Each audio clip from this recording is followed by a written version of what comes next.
Au-delà de notre capacité à faire, connaître, comprendre, Dieu est là, mystérieux, auprès de nous, avec nous. Paix et grâce vous sont données en la personne de Jésus-Christ, mort et ressuscité. Ô ma joie et mon espérance.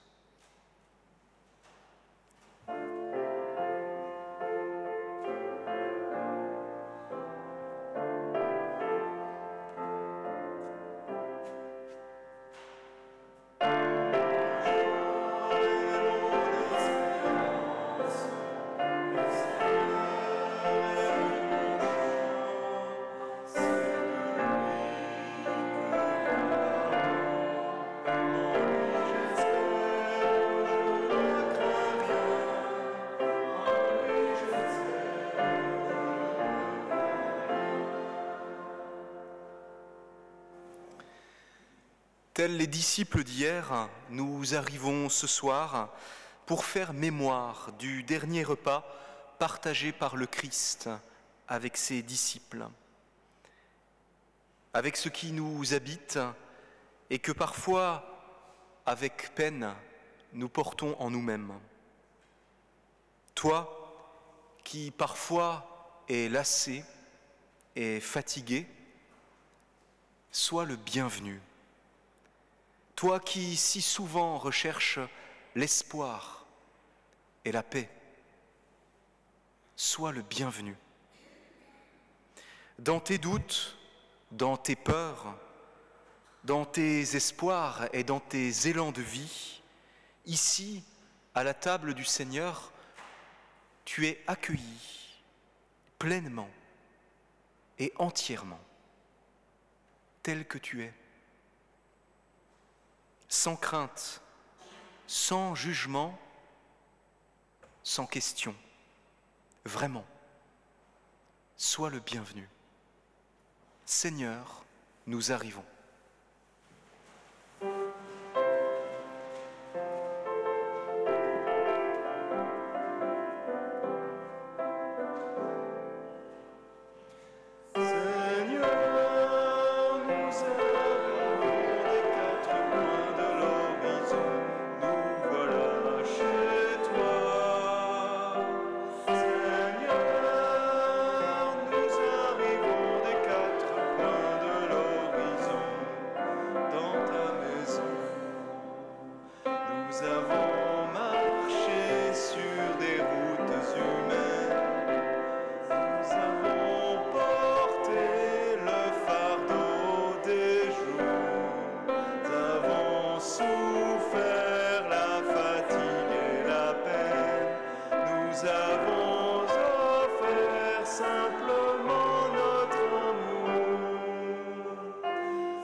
simplement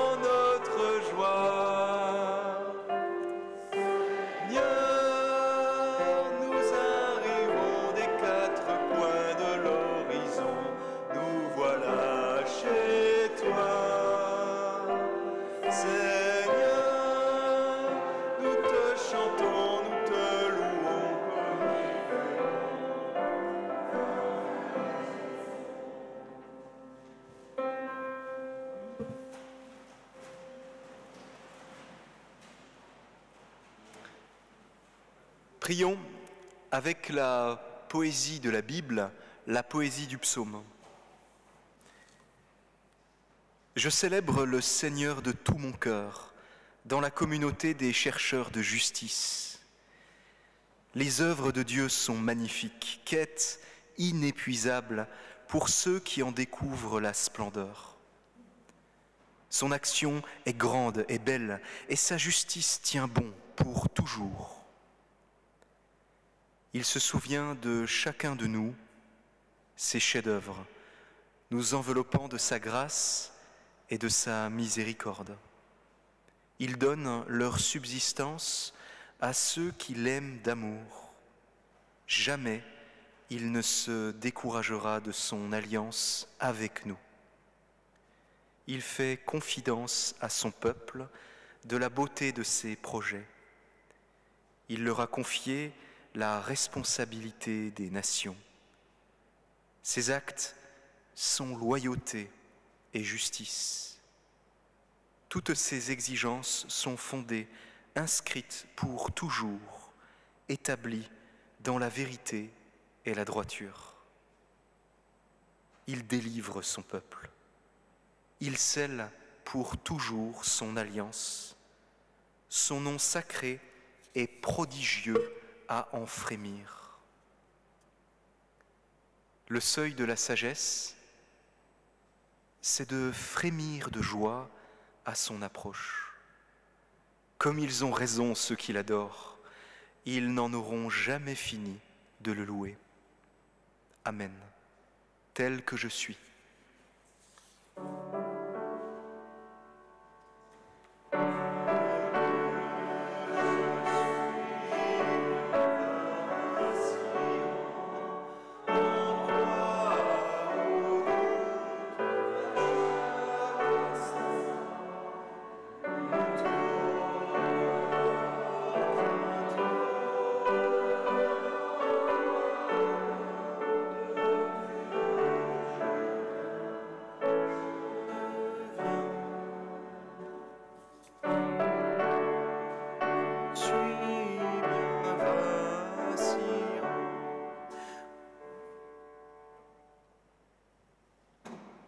Prions.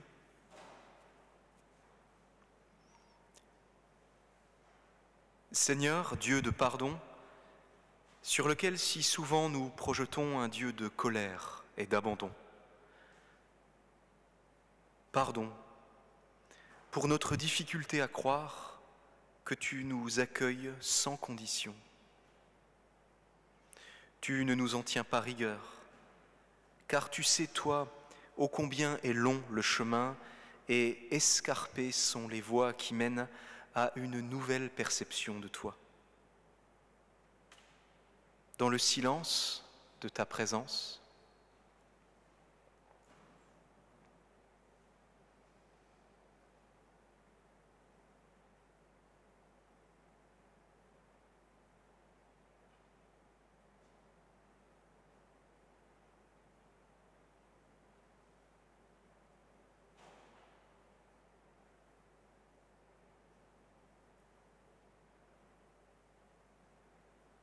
tu rassembles ce qui est brisé, tu réconcilies ce qui est déchiré. En nous et parmi nous, tu suscites espérance et pardon. Tels que nous sommes, de la mort à la vie, tu nous conduis. Tels que nous sommes, tels que je suis.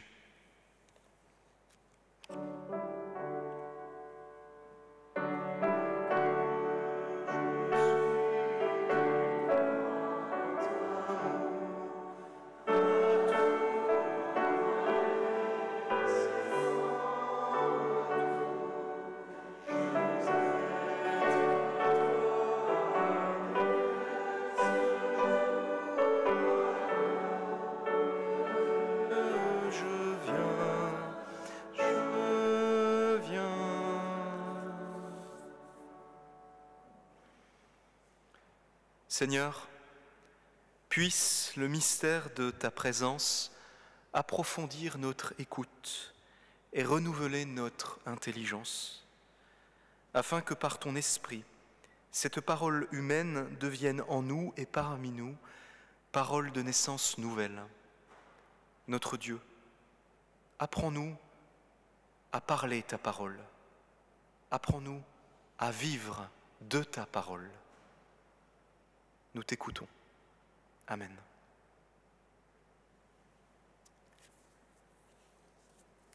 À présent, nous ouvrons la Bible dans l'Évangile selon Jean.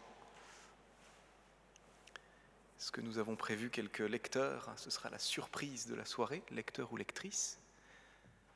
Est-ce qu'il y aurait des candidats? Ah ah. Chaque culte est une surprise.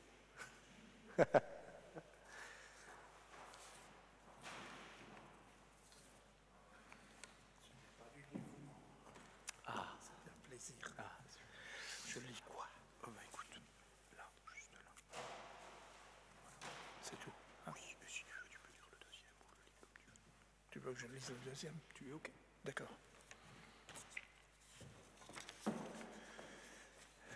Dans l'Évangile selon Jean, nous lisons: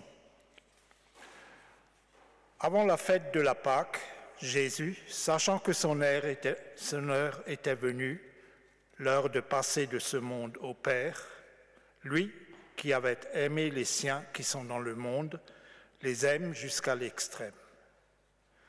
Au cours d'un repas, alors que déjà le diable avait jeté au cœur de Judas Iscariote, fils de Simon, la pensée de le livrer, sachant que le Père a remis toutes choses entre ses mains, qu'il est sorti de Dieu et qu'il va vers Dieu.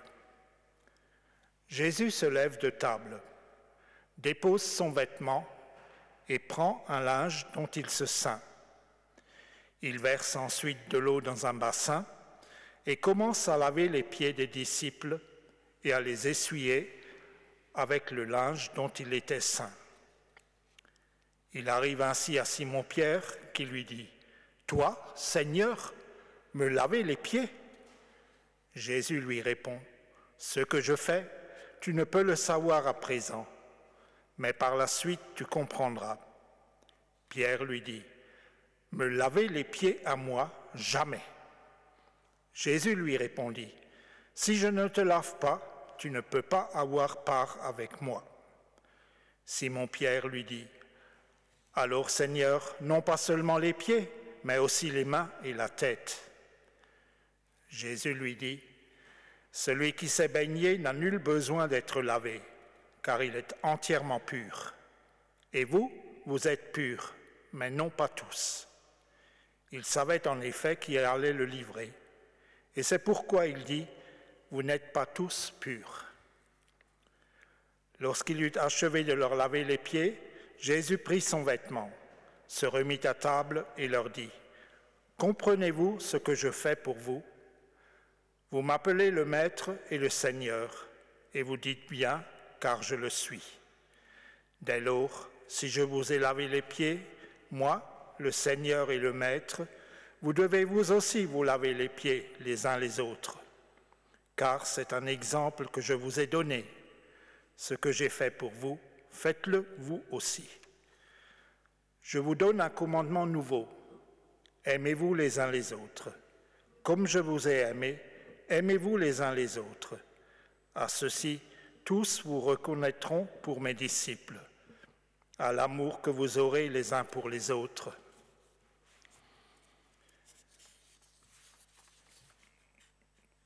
Dans le livre de l'apôtre Paul aux Corinthiens, nous lisons: « Ceci réglé, je n'ai pas à vous féliciter. Vos réunions, loin de vous faire progresser, vous font du mal.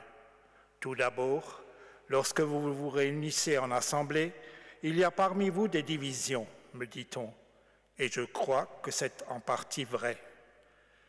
Il faut même qu'il y ait des scissions parmi vous, afin qu'on voie ceux d'entre vous qui résistent à cette épreuve.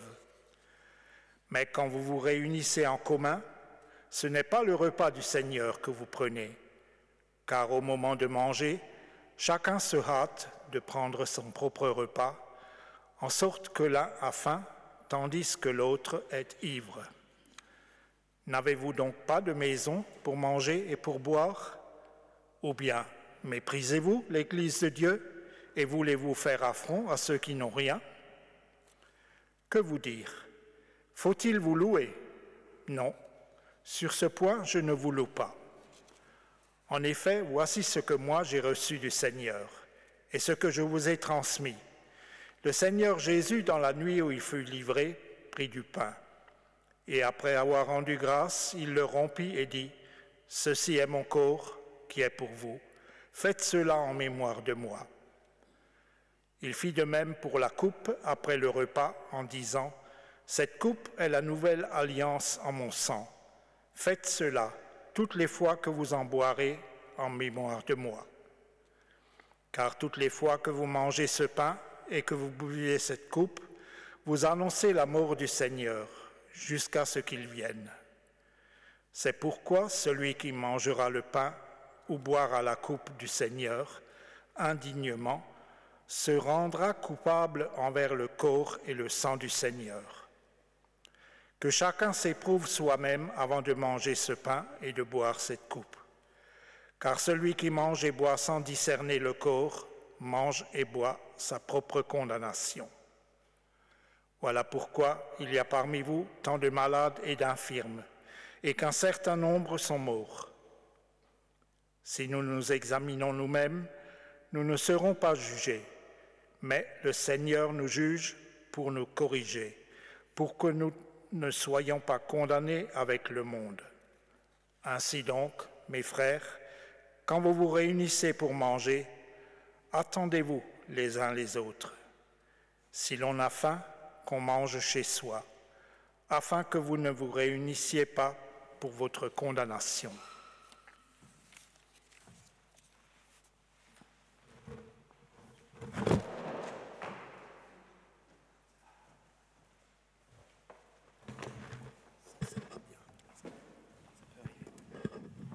Je me suis pris.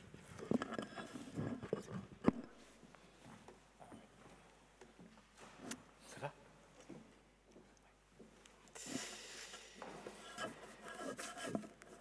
Tu es là, au cœur de nos vies.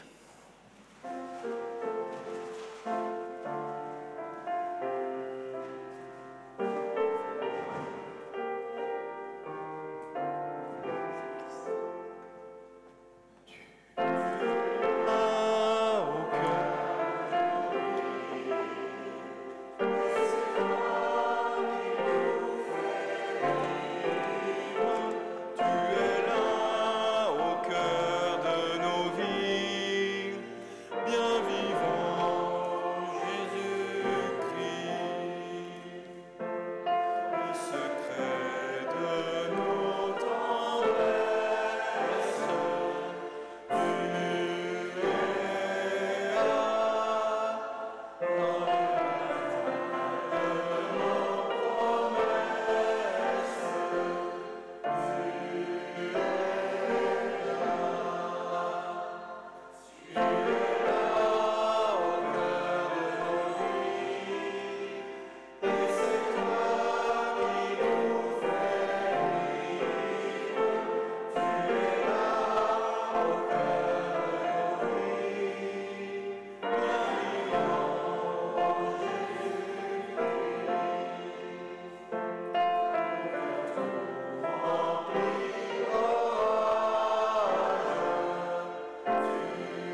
Et non, je ne vais pas prêcher sur l'Évangile. Et donc, comme il n'y a que 2 textes, je vais prêcher sur l'autre texte, les mots pas toujours très gentils de Paul adressés aux Corinthiens. Le contexte le nécessitait certainement. Le texte biblique qui est proposé à notre méditation dans ce jeudi saint est un texte bien connu, peut-être pas dans toute son intégralité. Lors de nos célébrations de la Seine, nous faisons référence la plupart du temps aux versets 23 à 26. En effet, voici ce que moi j'ai reçu du Seigneur et ce que je vous ai transmis. Le Seigneur Jésus, dans la nuit où il fut livré, prit du pain, et après avoir rendu grâce, il le rompit et dit « Ceci est mon corps qui est pour vous, faites cela en mémoire de moi. » Il fit de même pour la coupe après le repas en disant « Cette coupe est la nouvelle alliance en mon sang, faites cela toutes les fois que vous en boirez en mémoire de moi. Car toutes les fois que vous mangez ce pain et que vous buvez cette coupe, vous annoncez la mort du Seigneur jusqu'à ce qu'il vienne. » Et d'habitude, on s'arrête là. Et donc ce passage est sans doute l'un des textes que nous connaissons par cœur et que nous gravons assez facilement au fond de notre mémoire. À chaque célébration de la Seine, nous entendons ces paroles de l'institution qui sont une invitation à la communion, au recueillement, à l'action de grâce. Et depuis le moment où Paul écrit, et avant, dans le dernier repas de Jésus avec ses disciples, depuis, sans discontinuer, les chrétiens célèbrent le repas du Seigneur. Paul et les évangiles rapportent cet événement historique au centre des évangiles, fondateur de tout être humain, pour tout être humain aussi. Alors ce repas peut avoir divers noms. Bon, vous les connaissez. On parle de Sainte Seine,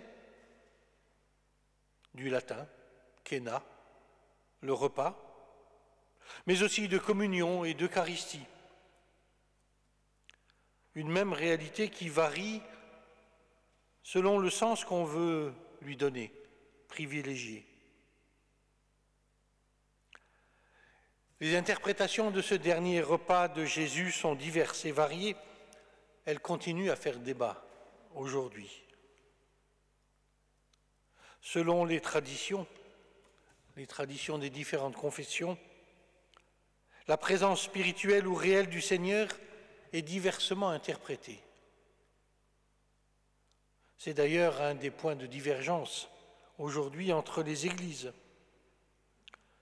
Si les protestants pratiquent plutôt une table ouverte, va-t-on dire, d'autres confessions, les catholiques, peut-être les orthodoxes, je ne sais plus, ont plus de difficultés à vivre ce qu'on appelle l'hospitalité eucharistique.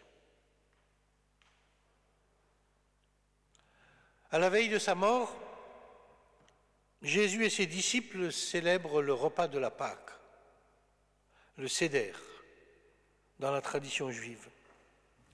Ils font mémoire de la sortie d'Égypte, ils célèbrent ce temps de libération et de délivrance.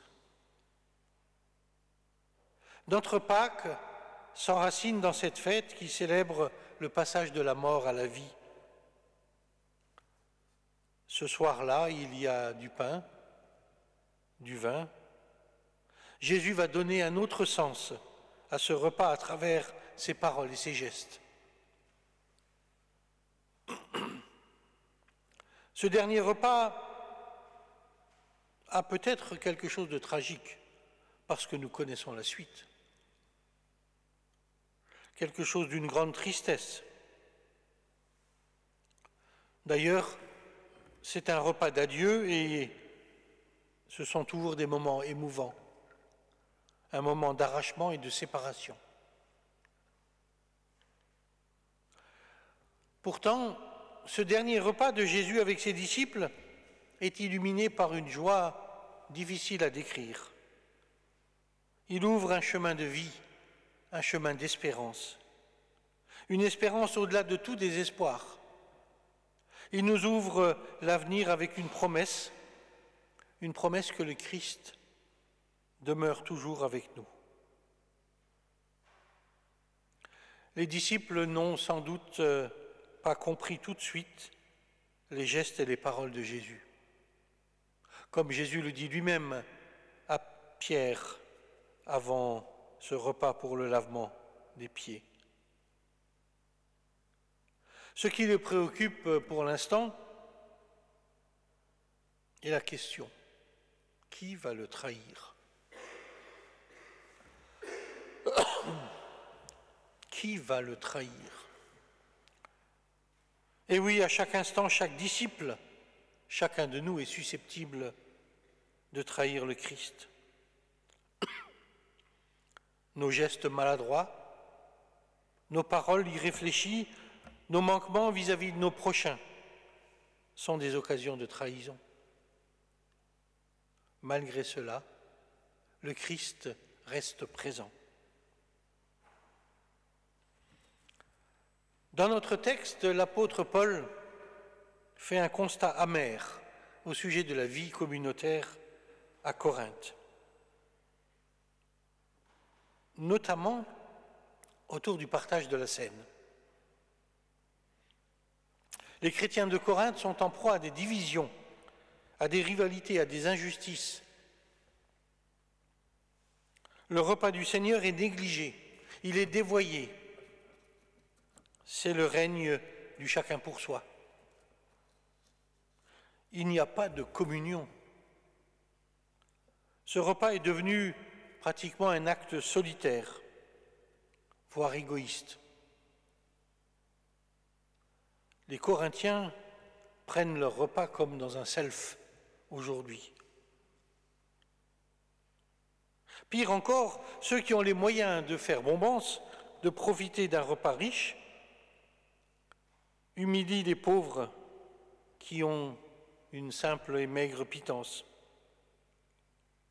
Il n'y a aucun accueil, pas de partage.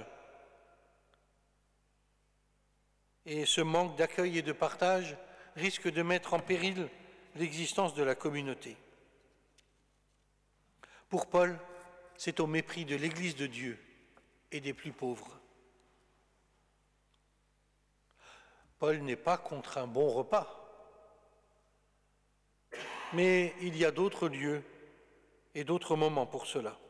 Il le dit à ses Corinthiens. Et Paul veut à tout prix préserver l'unité de la communauté. Alors il va exhorter les fidèles à faire partie d'un seul corps, le corps du Christ.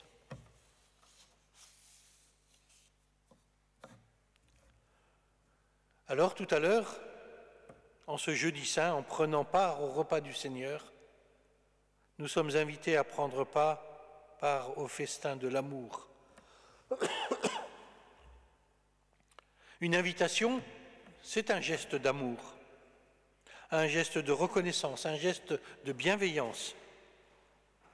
Être invité à la scène, c'est être accueilli pour recevoir un don inestimable, recevoir le Seigneur. Ce n'est pas rien. C'est un moment d'intense intimité, un temps de grâce, un moment de joie car on célèbre la vie pour soi, pour les autres et ensemble. À chaque communion, je trouve que c'est formidable de voir les participants s'approcher de la table, de la scène, et former un cercle autour. Nous ne venons pas en file indienne pour recevoir le corps du Christ. Nous sommes ensemble autour de la table, en sa présence. À travers ce geste, nous reconnaissons que Christ est le seul Seigneur et le seul Maître de nos vies. Chacun des fidèles peut voir les autres, échanger un petit sourire, faire un petit geste. C'est cela le début d'une communion. Pardon, d'une vraie communion. Alors, maintenant ou pendant la scène, tout à l'heure, je vous invite à vous tourner vers votre voisine ou vos voisins de banc, à lui adresser un geste, un sourire, une parole de paix, d'amitié, de fraternité. Vous pouvez le faire maintenant ou tout à l'heure.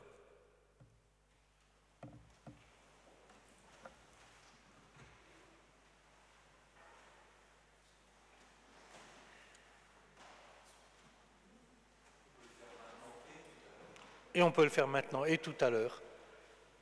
Ça montre que c'est bien de ne pas rester tout seul dans son banc.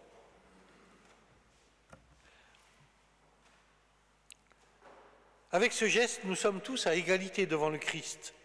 C'est lui qui va nous inviter sans exclusion, sans aucune discrimination, chacun étant libre de répondre à son appel. Mais que signifie pour nous de participer à la scène ? Ce geste nous rappelle que le Christ est mort pour nous.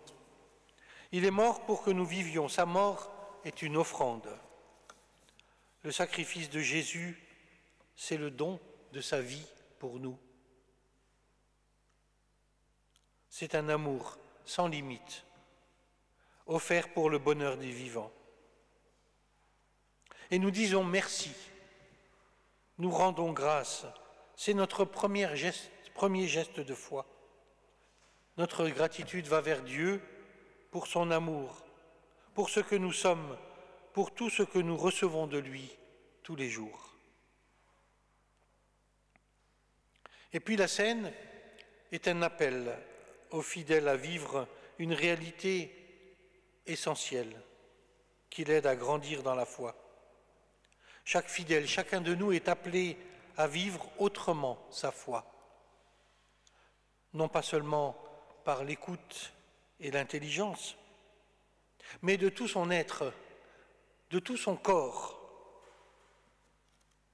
Pour cela, participer à ce repas, c'est faire corps avec le Christ, c'est se ressourcer à la source de vie, c'est recevoir une force qui renouvelle notre foi, notre intelligence.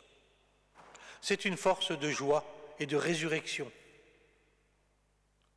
Le Christ est avec nous et pour nous. Il nous dit que nous ne sommes pas seuls sur le chemin de la vie. Il est présent à tout instant. Nous l'avons chanté tout à l'heure, tu es là au cœur de nos vies. Il nous accompagne dans tous les combats de la vie, face à la maladie, à la souffrance, au deuil. Il est là, il éclaire notre chemin et il inspire notre vie. Être en communion avec le Christ, c'est par conséquent être en communion avec les autres. C'est la dimension humaine de la scène. La scène est le lieu de la communion fraternelle. Nous sommes unis au Christ et le fait d'être unis à la même table nous invite à rechercher la communion avec les autres. On n'est pas tout seul. On est en communion les uns avec les uns les autres, autour de la seule source de vie. Par la scène, nous sommes au bénéfice de l'amour du Seigneur, au bénéfice de son pardon. Ayant reçu le Christ, nous sommes invités à notre tour à aimer, à pardonner, à être au service les uns des autres. L'humilité du Christ, témoignée par le lavement des pieds, nous apprend à devenir humbles, à donner notre vie pour les autres, aux plus faibles, aux plus fragiles. Oui, par la Sainte Seine, Dieu nous parle, il nous redit son amour, il nous offre sa grâce. Il veut placer sa vie en nous pour que nous puissions vivre dans la confiance, dans la joie, dans la dignité. Il nous donne la force de vivre réellement notre vocation de chrétien, annoncer la bonne nouvelle en parole et en acte.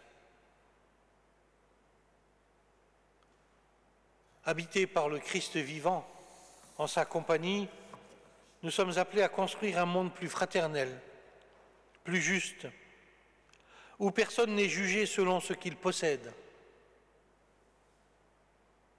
ni sur sa manière de manger, mais en fonction de ce qu'il est, une créature de Dieu. Alors puissions-nous vivre aujourd'hui et durant ce week-end de Pâques un temps de vraie communion, de ressourcement, un temps de grâce qui nous fait grandir dans la foi, dans l'espérance et dans l'amour. Amen.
Je souriais en mettant le micro, je me suis dit 3 pasteurs, 3 lieux. Nous faisons une valse sur ces 3 jours.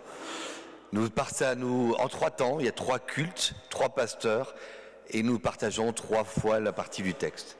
Nous faisons 3 valses. C'est joli comme image. Nous allons apprendre la confession de foi.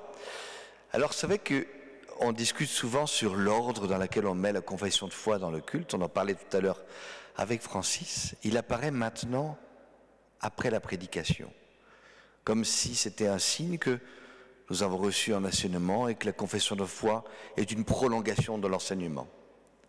Alors, je vous propose une qui est un peu longue, tant pis. Il est déjà tard, mais elle est magnifique. Nous croyons en toi, Dieu créateur du ciel et de la terre, quand le brouillard se déchire comme une toile fatiguée, quand les étoiles font palpiter la nuit à perte de vue, tu viens et tu nous parles. Nous croyons en toi, Père des cieux, Dieu de notre enfance, tu nous attends comme on se penche, en retenant ton souffle sur le miracle qui prend naissance. Dieu tout vivant, tu nous offres cette vie au présent qui nous échoit telle une manne imprévisible. Dieu de toute puissance, tu te lèves pour nous défendre, qu'on vient prendre par la main l'ami qui n'en peut plus. Et nous nous acheminons ensemble vers ta maison. Nous croyons en toi, Jésus de Nazareth, vrai homme, vrai Dieu, quand la terre n'en finissait pas de tourner sur sa douleur, quand l'espérance s'enlissait dans la peur du lendemain. Tu as pris corps au ventre de Marie, et tu as vécu en authentique fils de l'humain, héritier de cette humanité que Dieu avait rêvée, tout autre. Tu en es mort crucifié avec 2 malfaiteurs. Tu as connu l'abîme dans l'angoisse et du désespoir, tu as crié l'abandon et le silence de Dieu. Le 3e jour, celui qui veille t'a levé d'entre les morts, il t'a recueilli dans sa lumière, accueilli en fils de la maison. Nous croyons en toi, Jésus de Nazareth, tu n'as pas souffert pour rien. Tout ce que tu as dit nous brûle encore le cœur. Quand nous pleurons nos violences et nos lâchetés, tu nous invites à prendre place à tes pieds pour y trouver notre part d'éternité, celle qui ne nous sera jamais ôtée. Nous croyons en toi, Esprit Saint, consolateur incomparable, quand la mort marque nos corps au fer rouge de la séparation, quand le ciel vide nous lasse, béant de solitude, tu viens pacifier tout ce qui nous fait la guerre, tu viens sanctifier nos pourquoi et nos prières. Esprit du Christ vivant, charbons ardents de la parole, ta sainteté se propage comme un feu de bouche à oreille. Nous croyons ton Église sainte et sans frontières. Tu la sanctifies par la moindre de ses gestes solidaires. Tu lui apprends le lien indéfectible de tout être au Créateur. Tu lui offres la communion unique d'une famille au centuple. Esprit du Christ vivant, charbon ardent de la parole. Nous croyons la dissolution du péché. Tu dénoues toute entrave. Tu nous relis au Père par le fil d'or de la compassion. Et nous croyons, oui, nous croyons la résurrection des morts et de tout ce qui est mort.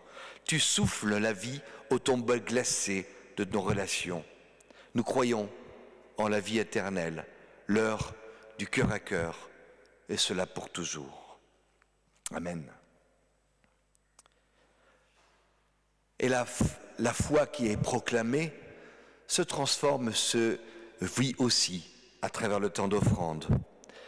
On ne peut rien faire sans ces petites sonnettes sonnantes et trébuchantes. La paroisse vit de nos dons, de nos engagements, mais aussi de nos finances. Alors c'est ce qui nous permet de faire vivre ce lieu.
Il est bon, maintenant, Dieu notre Père, de tourner nos cœurs vers Jésus le Christ qui nous rejoint, comme on passe pour une naissance. Il vient dans le sable de nos chemins questionner ce qui nous fait mal et nous retient dans le passé. Il nous donne de parler de ce que nous avions pu comprendre, cru comprendre, de ce que nous avons espéré. Présence invisible mais sûre, qui recueille le poids de ce que nous portons. Dans le matin qui se lève, au mot boueux de notre fatigue, il accroche une parole de lumière qui va devenir pain rompu et partagé. Présence invisible mais sûre, qui brûle au cœur de nos cœurs. Et le chemin devient plus clair, les cailloux plus doux, non qu'ils aient disparu, mais ils ne blessent plus comme avant, car quelqu'un est là. Présence invisible mais sûre, qui souffle ta vie en nos vies. Pour le chemin qui s'ouvre sous nos pas, pour la communauté que nous formons, pour le monde qui nous donne à aimer, que pouvons-nous dire au Père, sinon ce merci de louange par laquelle nous nous rejoignons pour le chant et toute l'Église se réunit pour chanter Saint, Saint, Saint.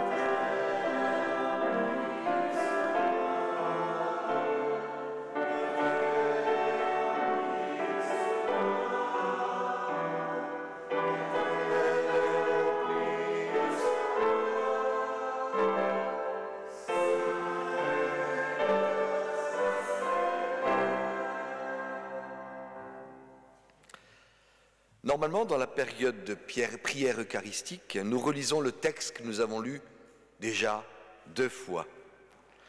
Donc je vous en fais grâce. Nous prions. Seigneur Jésus, nous faisons mémoire devant toi de ta naissance, de ta passion, de ta résurrection et de ton ascension. Et nous attendons patiemment ta suprême manifestation dans la joie de ton esprit.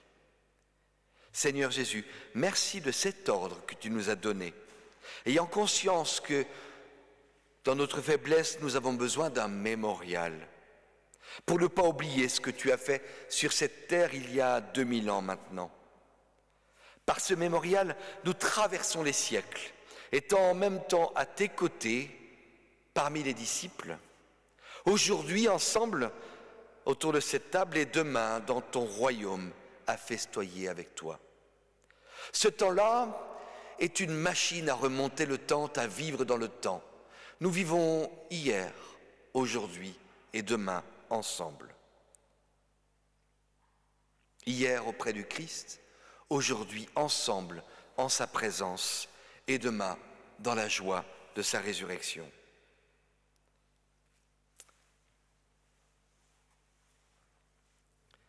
Alors le pain que nous rompons est la communion au corps du Christ. Et la coupe de bénédiction par laquelle nous rendons grâce est la communion au sang du Christ. Chantons, Christ est venu, Christ est né, Christ a souffert, Christ est mort.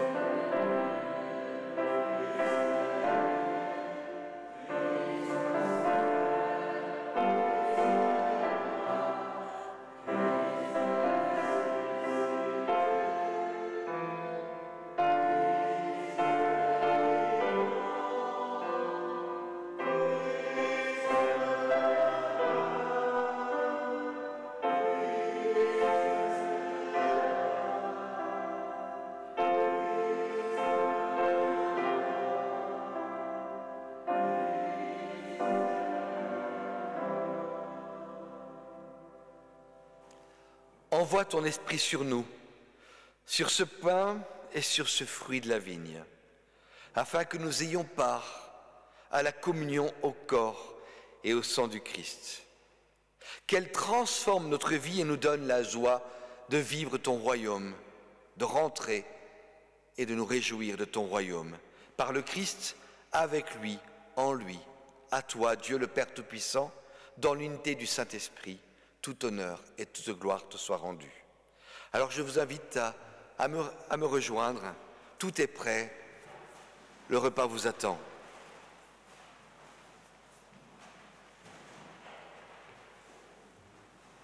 Tu veux donner le pain? Comme je veux. Non, alors tu veux. Ah, peut-être. Le Covid.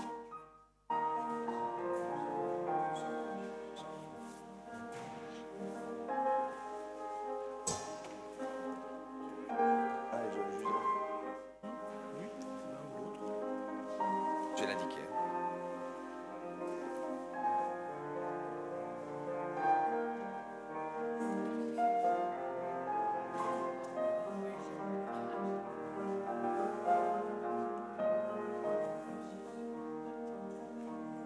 Francis aura le vin et j'aurai le jus de raisin.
Seigneur notre Dieu, par ce repas, tu nous as fait découvrir l'immensité de ton amour.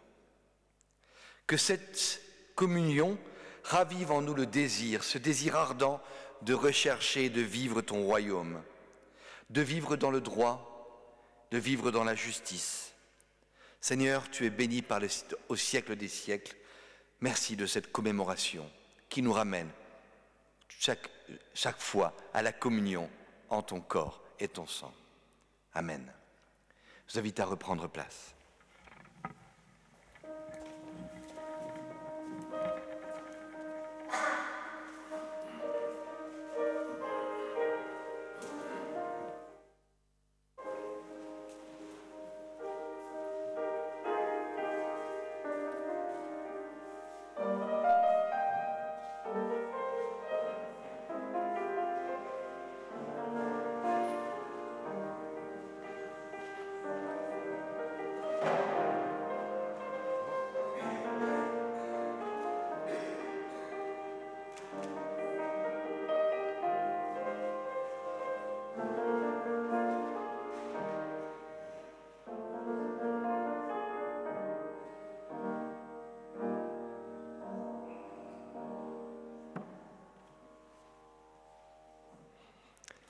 Prions ensemble.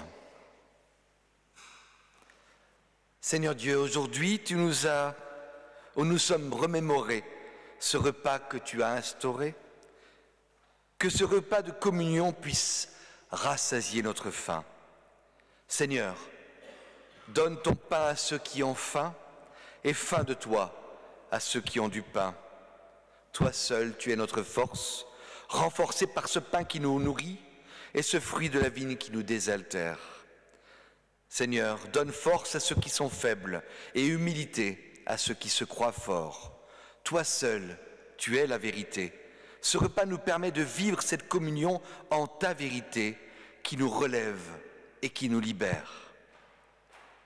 Seigneur, donne la foi à ceux qui doutent et le doute à ceux qui croient te posséder. Toi seul, tu es notre espérance.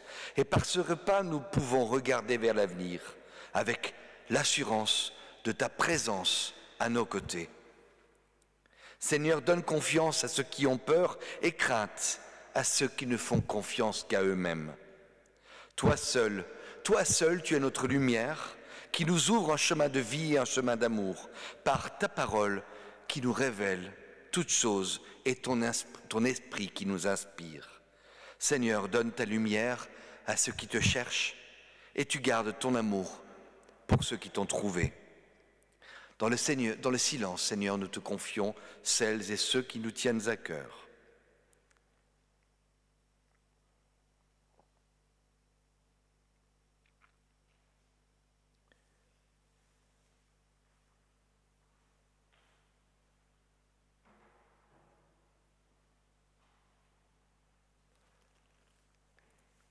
Seigneur Dieu, tu accueilles nos prières, nos humbles cœurs à tes genoux.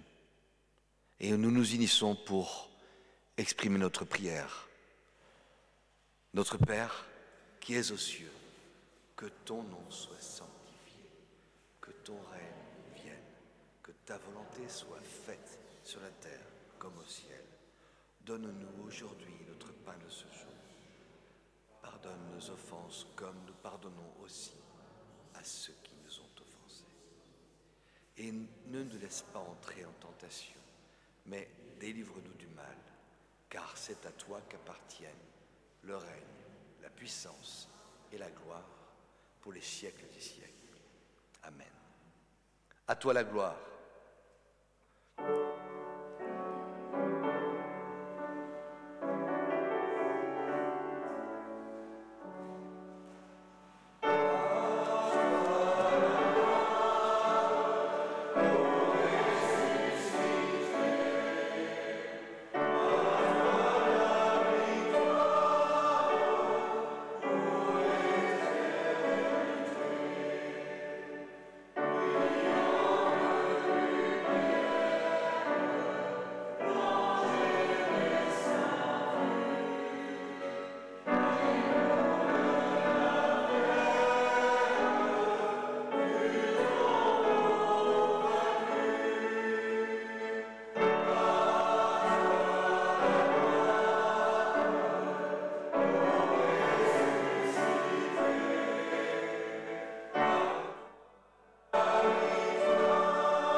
Dans l'ordre, il y avait les annonces un petit peu avant. Je les ai mis dans mes lieux habituels.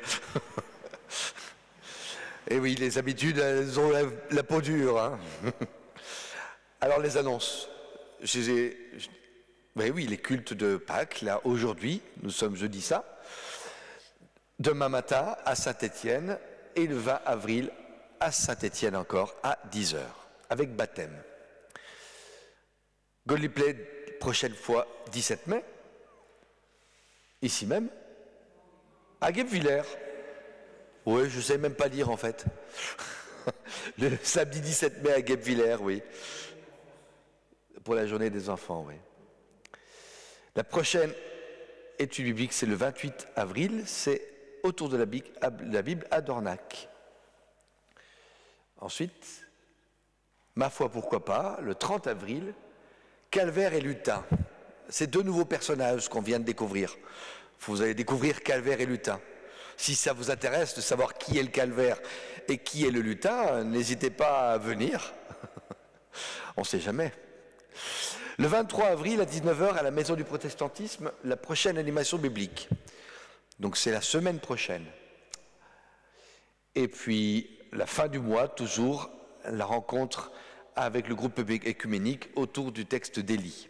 Et on sera à Tabor, à 2 pas. Le 13 mai, prochaine rencontre pour l'accueil inclusif. Et ensuite, c'est pas le 13 mai ? Le prochain, c'est le 22 avril à Sainte-Marie. Le 22, ah oui, j'ai vu ça. Donc c'est la semaine prochaine, le 22 avril à Sainte-Marie. Et puis, donc, et le conseil, le prochain, c'est le conseil commun de la dynamique, le 29 avril, ici même, à 19h. Je crois qu'on a fait le tour, non ? Ah, oui, nous étions aujourd'hui à 18h pour un chant, méditation, prière, des chants de Thésée, un joli moment. Vous pouvez le revivre avec nous à 14h, samedi 19 avril. Et voilà, l'expo peinture qui est en cours, c'est justement devant l'expo peinture Silence que nous nous baladons et chantons devant les tableaux. C'est un joli moment qui met les tableaux autrement en valeur. Concert du chant sacré de ce soir ? Non, demain soir. Je ne sais plus quel jour je vis là. J'en suis à 3e culte aujourd'hui. N'est-ce pas, Chantal ? Je ne sais plus où j'habite. Ensuite, oui, ça je sais, le 28 avril, donc la semaine prochaine, nous avons l'ouverture de l'exposition Juifs et chrétiens plus proches que tu ne le penses. La semaine prochaine va nous être consacrée à la préparation de cette exposition. Si vous ne savez pas quoi faire de vos bras la semaine prochaine, n'hésitez pas à venir me les prêter. Ensuite, puis la journée, le 17 mai, on annonce déjà, le 17 mai, la journée des enfants, et le 18 mai, le culte à Dornac, avec les théopopettes. Voilà, je pense qu'on a fait le tour. C'est pas mal, hein ? Ça, c'est fait. Il est maintenant le temps de l'envoi. Nous arrivons à la fin de ce temps.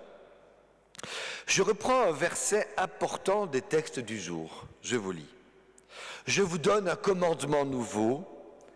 Aimez-vous les uns les autres. Comme je vous ai aimé, aimez-vous les uns les autres. À ceci, tous reconnaîtront tous vous reconnaîtront pour mes disciples, à l'amour que vous aurez les uns pour les autres. C'est vite dit, hein ? C'est aussi rappeler dimanche après dimanche, le grand commandement qui nous est donné.